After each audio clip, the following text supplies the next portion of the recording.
Hi everybody, it's Rob. I'm busy with a short series of videos. This one is going to be the longest, my bad, and it's why people fail online, but it's video number 2. Sorry, I've got a button in the way here.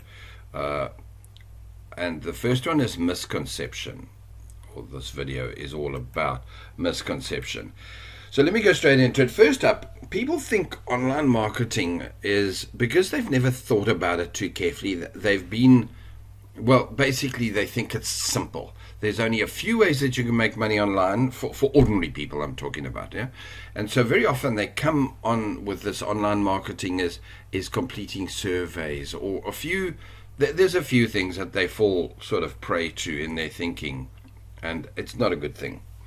Another is that they think you need to become an influencer on YouTube or Instagram, and that's the only way you can make money with that. And obviously those work, but you've got to be a specific type of person, look like a certain type of person, talk like a certain type of person. And even if you've got all of that, excuse me, and you've got etc., etc., you still aren't guaranteed to become an influencer.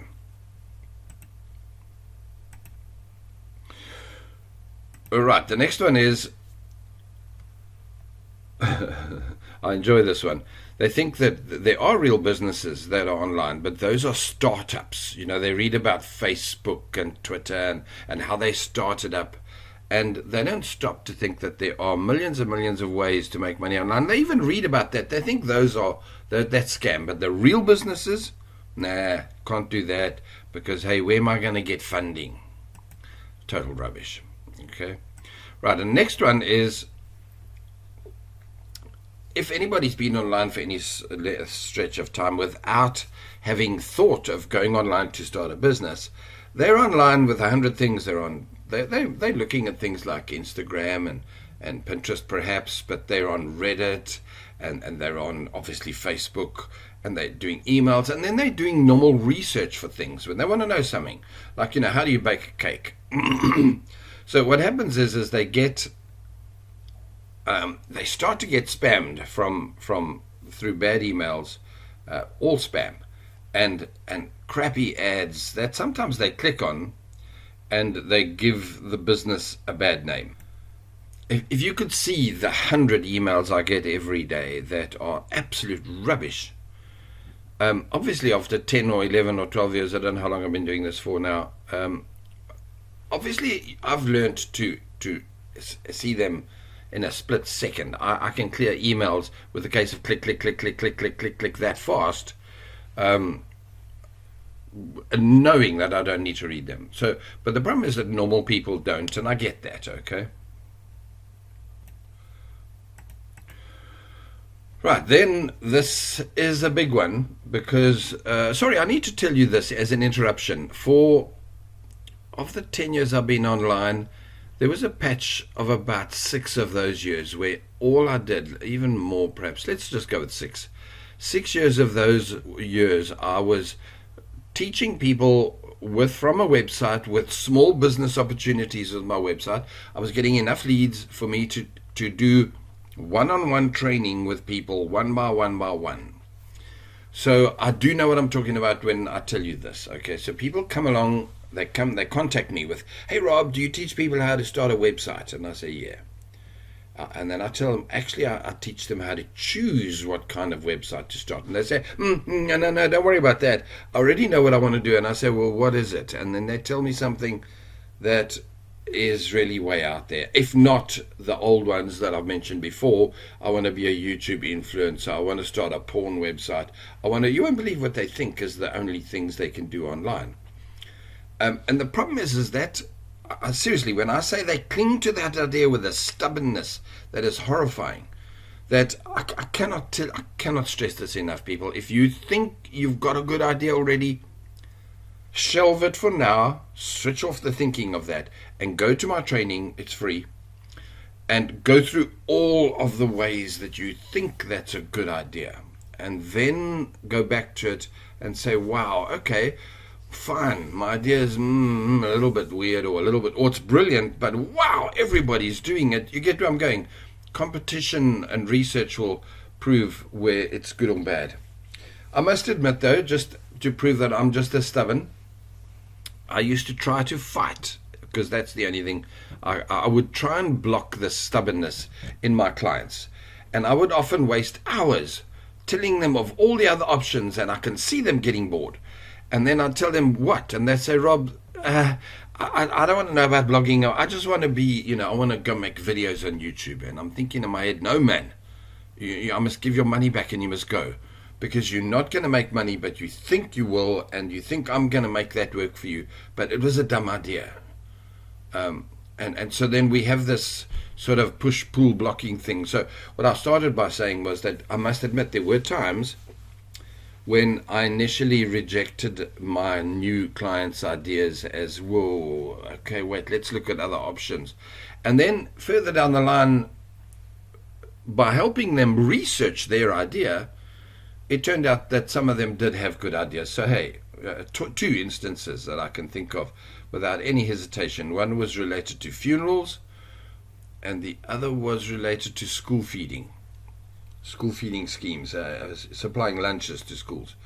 And my initial reaction was, hey, there's far better ways to make money online than start these two businesses. And one of them turned out to be perfectly okay, and the other one turned out to be a possible $1 million idea.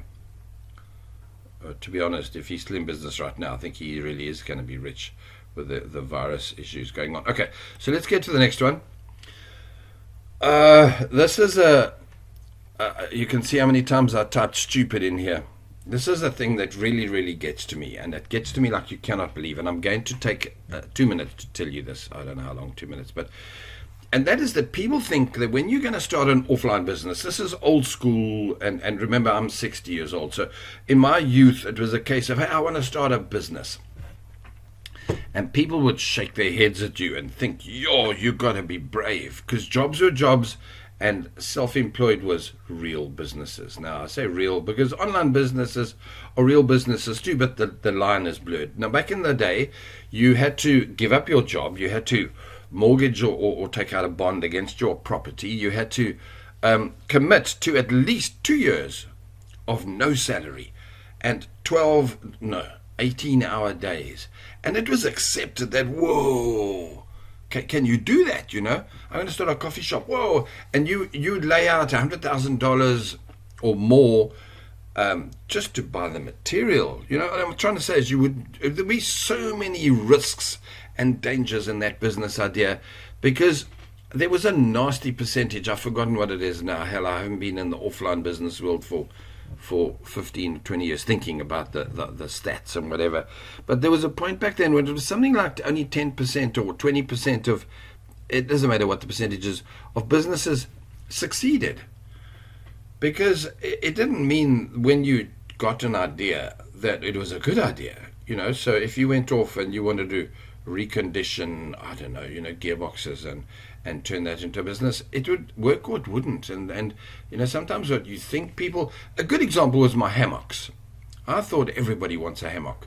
And the truth is that everybody does. But they don't want to pay for a hammock. Let's go there. Until they've really bought 2 properties, 4 cars, they've got a property on the lake. And then they think, oh, now I need my hammock. So they love the idea of a hammock. And so in truth was that I should have made benches instead of hammocks. And yeah, that was just a little bit the way it went. And it's fine. I was in business 10 years with hammocks. But eventually I was making benches. Okay, so my pet peeve with this is people think, oh, but an offline business, I'm going to work 18 hours a day, not make any money. Then when they come online, they think, no. What? And then I tell them, okay, I can show you how to make a lot of money, $10,000, $20,000, $30,000 a month. But to do that, you have to work at least 6 hours a day for 6 months. And they look at me like I've gone mad. And even if they nod their head in agreement, I know they're thinking, but I saw an ad the other day that said, turn on this software and you will have 10 leads a day and you can start a 7-figure agency. That kind of rubbish is so sad because the marketing is BS that it leads people to believe that a website is just switching on a little bit of software and you're in business. No, stupid, stupid, stupid. There are some ways where if you've got some money, you can pay people to do it fast. But guys, please don't believe that online is easy. Of course, everything is easy. Offline would be easy too, by the way, if you didn't have to meet the overhead costs that come with the period of startup. In other words, that capital outlay and then wages. But any business is easy if you've got a product that there's a demand for and your prices and your service is pretty good. It really is that simple. So offline business is no problem at all. Capital outlay, machinery, injections, whatever it is in capital, in products, and thereafter, as long as there's a supply and demand, off you go in business. Don't start, to kick their cat or yeah. Okay, so I'm getting off track.